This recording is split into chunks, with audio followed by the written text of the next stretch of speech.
Well, how do I feel so far about bringing my parang to a deserted island for Naked and Afraid? Well, it gets really rusty.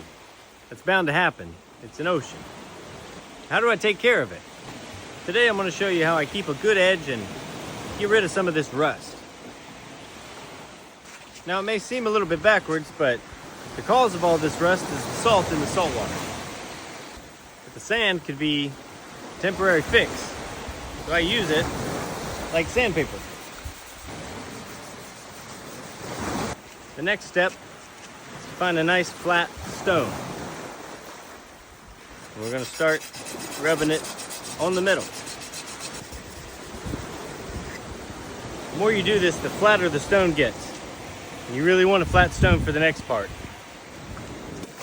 That stone and a little bit of beach sand makes pretty quick work of removing all that rust. Now I need to take this flat rock that I've made, start putting an edge on that blade. Slowly, at the proper angle, to try and bring it back to sharpness. Take your time. Now, this is not the ideal way to sharpen a knife, but it definitely is when you're on a deserted island and all you have are rocks and sand. After quite a bit of work, we're looking a lot better. You can start to see the steel shine through. There's not a lot of rust there anymore. But now we need to put a little bit of a protective coating on here. And I found out something by accident that works really well. These are almonds. Sea almonds, to be specific.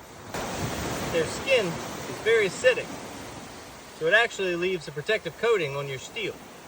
I found that out by chopping almonds. So let's see what it will do to this steel.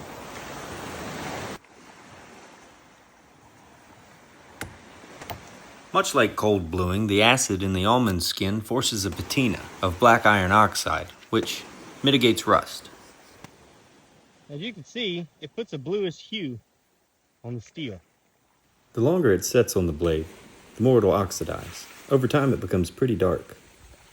Now I'll use the leather from my sheath as a stropping pad. That's actually why I chose to make a leather sheath as opposed to a traditional wooden parang sheath.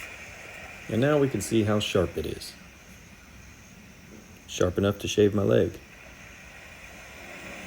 So there you have it.